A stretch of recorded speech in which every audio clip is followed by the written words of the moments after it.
What is the difference between a bladed iron and a cavity back iron? I came out to New Level's headquarters to check it out. I'm gonna hit both iron heads with the same exact shaft.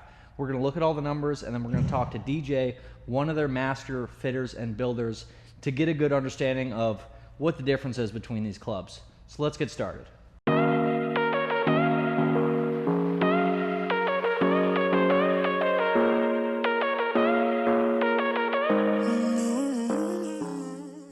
We're gonna start by hitting 10 shots with the muscleback head.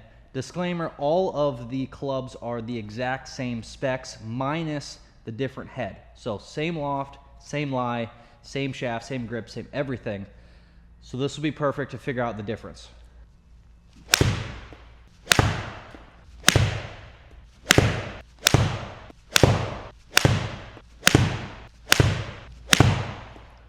So that was 10 shots with the muscle back head. Now we're gonna hit 10 shots with a cavity back head, and then we'll check all the numbers.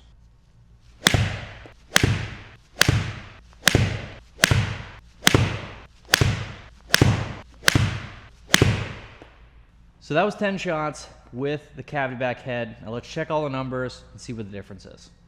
So now we're gonna look at all the numbers with DJ. What we can see is a lot of the numbers are very similar from the CB to the muscle back, but we're gonna talk to DJ and see why that is, why they're so similar, and what minor differences there actually are. Well, obviously we hit the two separate our flagship clubs. We did our CB, our cavity back, and our muscle back. Muscle back is going to primarily be what people would consider a blade, whereas our cavity back, which when people hear cavity back, they kind of think differently than what the traditional cavity backs were. We're a little bit more tradition because we're one-piece forged company, so our cavity back is going to play more like a blade. And we did that on purpose because we want to make sure that all these clubs are interchangeable with combo sets. If somebody wanted to do that, the biggest difference you're going to see between them is our CB design is going to have more perimeter weighting, which is going to allow for more forgiveness, whereas our MB is going to be more for versatility, like shot shaping and hitting like kind of those professional tour shots, but they're going to be a lot harder to hit because you don't have that perimeter weighting, or that, and the CG is just a little different. And you can see that in these results. Someone like you who's a ball striker, all the numbers were actually very similar. Like our average ball speed was 0.7 difference in speed.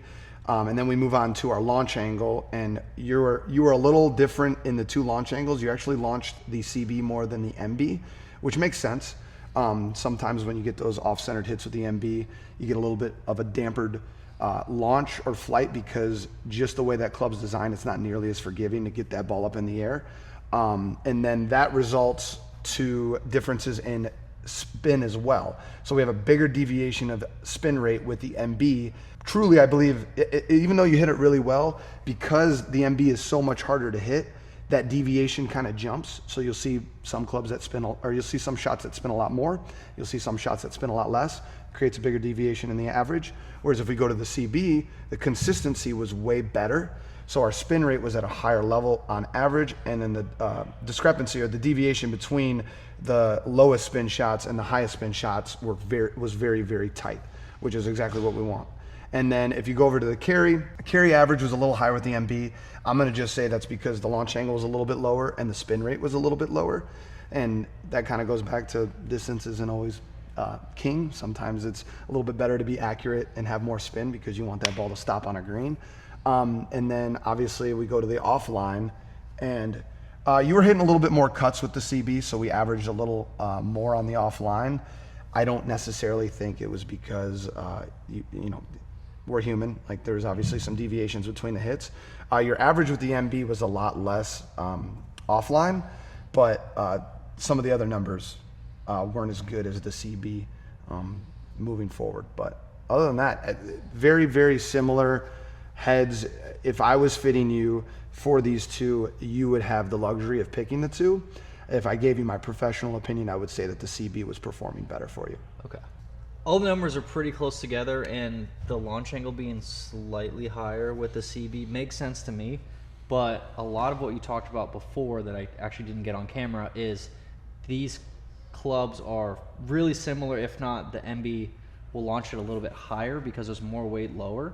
when I totally thought it was the other way, where the MB would launch it lower because it's built for someone with more swing speed, and then the cavity back would launch a lot higher because there's more weight in the back. But from what I am hearing and what I've seen, it's actually not perfectly what I was thinking, right? Yeah, and so a lot of guys with higher swing speeds, you hear like, oh, they're going to launch a little bit higher because they're moving the club a little bit quicker. But all these brands of shaft companies are making stuff to fit swing, like certain swing styles perfectly, like low launch, low spin.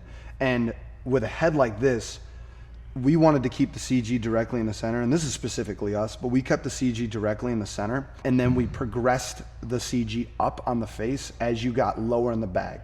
So our pitching wedge, the CG is a little bit higher, and then as you go down, and we're talking measurements that are, you can't see with the naked eye, like very, very small. But because the shaft companies do such a good job, you don't need to focus on pumping a bunch of CG at the top of the club to damper flight. They have shafts that are going to perform the right way for the player and for the swing. We want a club that's just consistent, and that's what a one-piece forge blade is going to do. If you get a guy who's finding the center of the face all the time, they're going to want a blade, because the blade is going to do the exact same thing every single time that they strike it.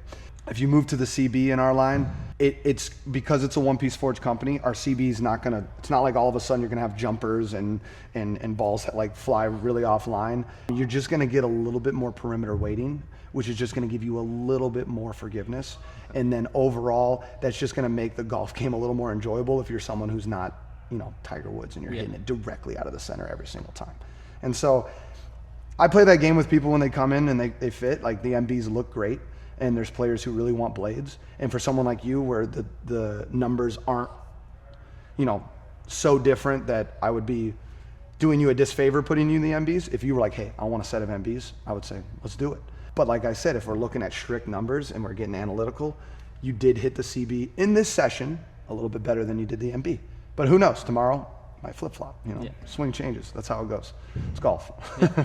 So you talked about it a little bit there with the jumpers being not something you guys get out of your clubs, but something you get from other companies making those more game improvement ones. Yes. And I think that's where people get a little confused with the cavity back. The one that we hit today was, yes, a cavity back, but it wasn't the game improvement ones that you tend to see. So can we talk about the difference of that a little bit? Yeah, absolutely. So New Level, our company specifically makes forged one-piece clubs.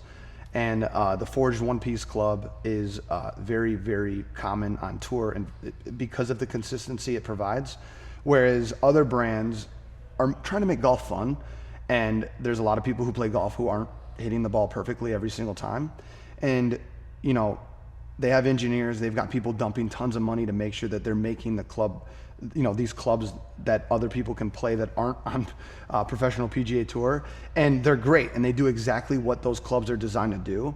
But there's a reason why you don't see those clubs on tour. There's a reason why, you know, a lot of the people aren't playing the cast style, you know, cavity back clubs, because as I spoke about jumpers, you got a club where it's a multiple piece club. It's not a one piece forged club, which I know I've said a bunch of times, but instead it's a club that's made of a bunch of different components put together. And sometimes the face is welded on. Sometimes there's tungsten weights that are like free dropped in the back. Sometimes there's rubber inside of the clubs, and they're hollow. And the issue with that is that when you have a hollow club like that, the face can flex. And when the face can flex, sometimes it creates what we call a trampoline effect, and we get what we call a jumper, where, you know, you're so used to hitting your 7-iron 180 yards, and then all of a sudden you just flush one perfect. You feel it, and you're like, oh, that's exactly the kind of shot I wanted, and now you've gone over the green because it's a 195-yard shot. Other companies struggle with that in the sense of, but that's what a casted club is for. Like it's built for forgiveness. So unfortunately, the downside of that is that that's what you're going to deal with. Whereas if you come to a company like us, one piece forged, you're going to get way more consistency, but then the forgiveness level drops off quite a bit. So if you're not finding the center of the face, like the bad shots are going to be just a little bit worse than what you would see with like a casted club when you catch it a little bit off the toe or a little bit off the heel. So essentially the difference between your guys' cavity back and one of these more game improvement ones is the consistency with the center strikes is a lot better, but the miss hits, you're going to get a little bit more forgiveness in those bigger ones, yes, right? Yes, yeah, absolutely, Okay. absolutely. And not only a little bit more forgiveness, you're going to get a little bit more distance. You're going to see more of a consistent, like you're going to see a shot that's very consistent to what you're used to. Yeah. But if you're a golfer and you're someone who plays quite a bit, you know that there's a lot of other factors that go into the perfect shot, whether it's spin rate, whether it's launch angle, whether it's descent angle. You know, obviously carry distance is huge. And the issue is that when you play with multi-compound clubs, because of the way that they're made, they don't create those consistent numbers. So spin rate doesn't stay consistent, carry number doesn't stay consistent, sometimes launch angle doesn't stay consistent. And for someone who's, you know, this is their job, that can be very annoying. But if it's, you know, the weekend warrior or the amateur golfer, that's what you want. You know, you obviously want something that you can go out and have fun with. So, Okay. yeah.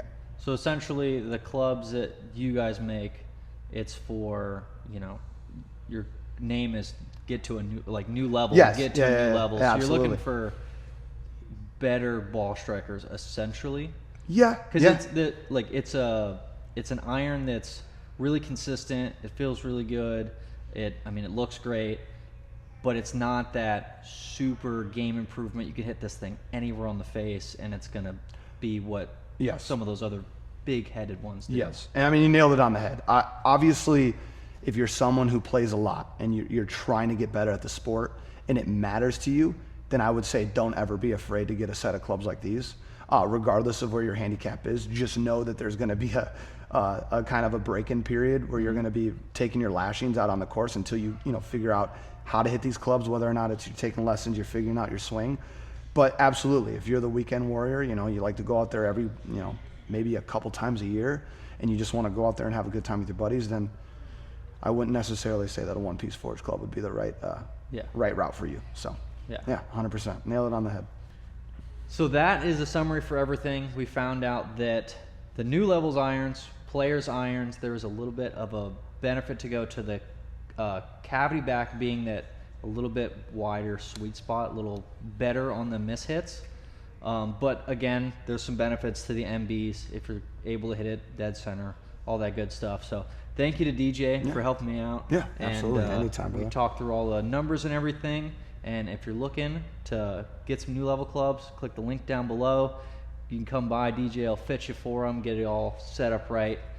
With all that said, though, thank you for watching the video, and we'll see you in the next one. Peace.